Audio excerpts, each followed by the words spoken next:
Assalamualaikum warahmatullahi wabarakatuh.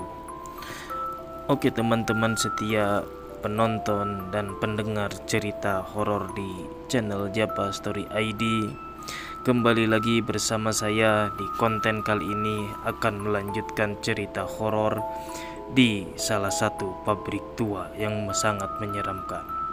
Di cerita sebelumnya, yaitu di mana adalah puncak kematian tragis hampir 17 pekerja yang tewas karena tertimbun tanah. Namun meski memakan banyak korban jiwa saat itu, pembangunan itu berhasil. Akan tetapi rupanya penunggu yang paling kuat di sana benar-benar tidak terima dengan hal itu. Setiap kali ada seseorang yang melewati tempat itu, konon selalu melihat penampakan wujud dari manusia yang memiliki kaki panjang.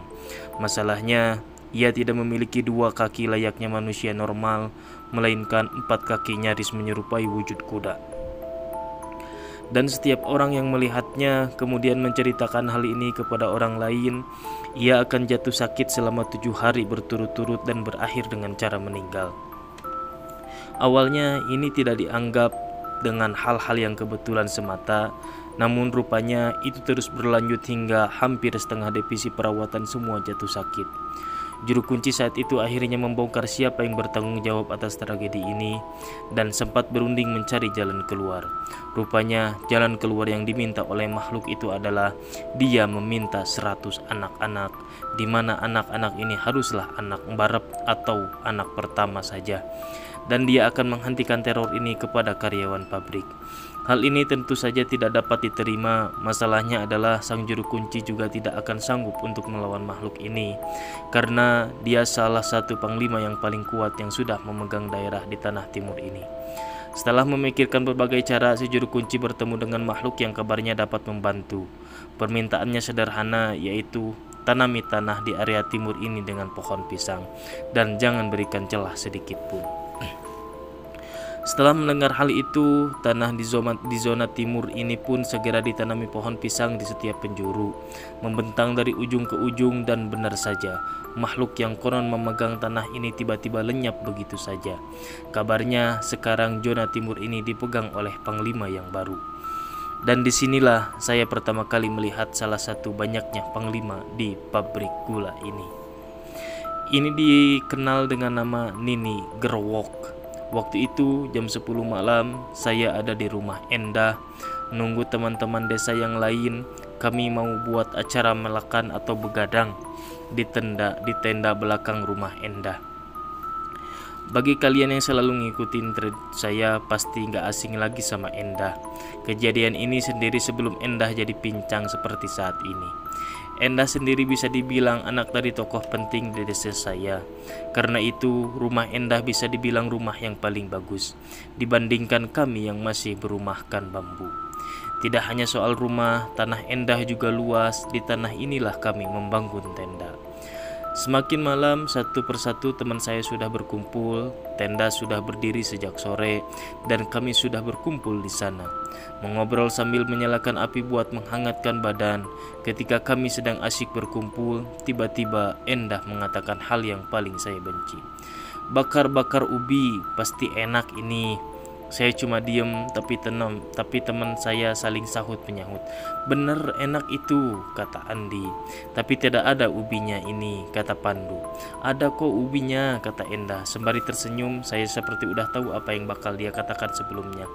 Di pelengsengan kan banyak, ayo kita ambil 5 atau 6 ubi gitu loh. Mendengar kata pelengsengan, saya bisa lihat teman-teman saya saling memandang satu sama lain. Saya pikir gak akan ada yang senekat itu pergi ke sana dikala sudah gelap memenuhi langit. Namun Endah tidak menyerah, dia terus membujuk dan membujuk. Ubi yang rencana kami jarah sendiri adalah ubi milik seseorang. Bisa dibilang kami akan mencuri. Rupanya semua teman saya tergoda dengan bujuk rayu Endah dan mereka sepakat buat berangkat. Hanya saya yang masih diam dan gak bergerak. Endah tampak tahu saya gak akan pergi, jadi dia mendekati saya. Ya sudah, kalau kamu tidak mau ikut, kamu juga jaga di sini ya. Endah kemudian merangkul saya, membuat saya memandang ke halaman paling belakang rumah Endah. Hati-hati, di sana ada sosok genderuwo.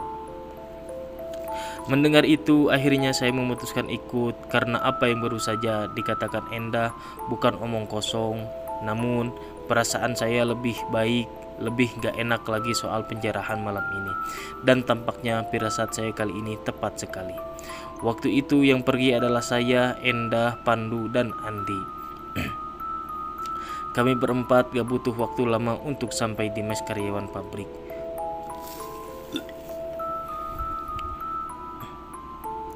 Setelah membuka pagar besi, kami langsung masuk ke perkebunan pisang. Berbekal satu senter, Endah berjalan di depan sendiri. Saya ada di belakangnya. Kami berjalan menuju ujung kebun tempat di mana ubi ditanam subur. Baru saja menginjakkan kaki di sana, saya udah bisa merasakan badan saya menggigil. Bukan karena dinginnya malam, tapi aktivitas di sana pasti sedang ramai.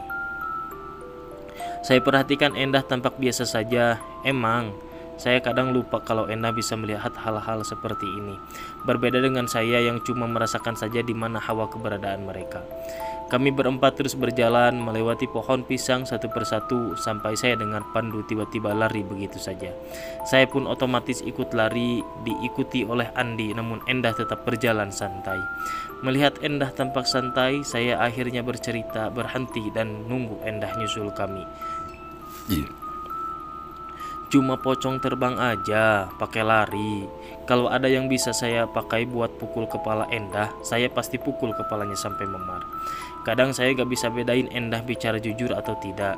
Meski dia bilang pocong atau apa, Endah sebenarnya lebih tahu bahwa kadang dia juga berbohong dengan mengatakan ini itu hanya untuk melihat reaksi kami. Setelah berjalan kurang lebih 10 menit sampai saya di kebun ubi. Di sini kami langsung mulai memilih mana yang menurut kami paling besar. Saya sendiri berhasil dapat 2 buah, sedangkan Pandu sudah berhasil mencabut 1. Namun dari jauh saya dengar si Andi tampak kewalahan buat nyabut 1 ubi.